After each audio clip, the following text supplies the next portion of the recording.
Sir, yun nga, hindi din siya ganun ka-steep when it comes dun sa stairs niya, no? Yes. Doable naman siya. Okay?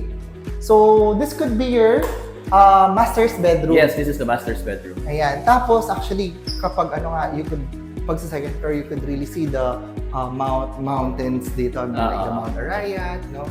Yan. Tapos, ito nga, you have your toilet and bathroom.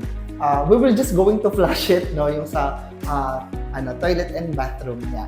But on this one, sa master's bedroom niya, no, meron siyang own toilet and bathroom. Yes, meron siya. Nandito yung toilet and bathroom niya sa master's bedroom for the second floor. Okay. Sige. And then, dito naman, sa second bedroom niya, ito. Yan. Okay, so this is your second bedroom. And we have the third bedroom.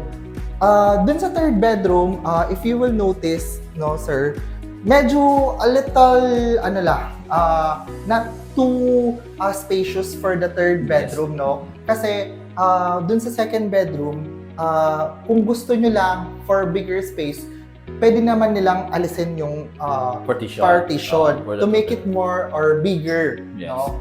Kasi yun yung sinasuggest namin sa client. Or sometimes this third bedroom, kasi parang cute size lang siya, no?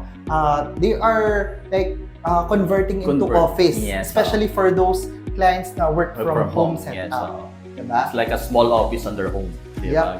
And not just about this one is a fully finished. Yes. So all the vinyl, the painting, the partition is already in place. In place. So fully finished na lang. Yes. Halos yun nga, appliances and furniture